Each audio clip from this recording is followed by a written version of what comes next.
Drama e largimit të popullsisë nga fshatrat e Dibrës ka prekur më së shumti arsimin. Në shkollën e arsimit fillor në fshatin rreth Kale të Dibrës dikur mësonin mbi 30 nxënës, por sot nuk ka asnjë.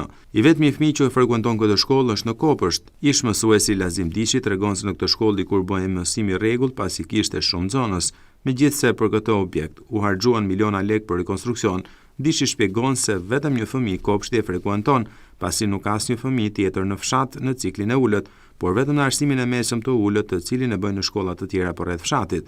Për ish mësuesin Lazim Dishi, kjo është drama më e madhe që po i ndodh vendit tonë, ndaj dhe institucionet duhet të gjejnë mekanizma për të rikthyer jetën në fshat si dikur. Pa shumë vitesh që ka pas mbi 30 nxënës, ka pas dhe mësues shumë të përgatitur.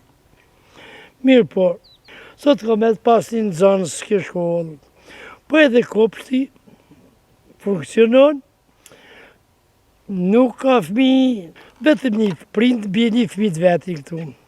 Po edhe fëmija, edhe i fëmijë, një fëmijë me një edukatore. Qysh të bësh?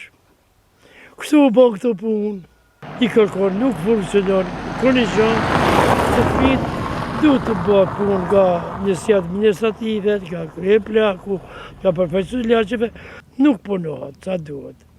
Të njëjtin fat me fshatin rreth Kale kanë edhe shumë fshatra të tjerë të Dibrës që kanë shkolla të mbyllura totalisht ose në rastin më të mirë të hapura, por me shumë pak nxënës.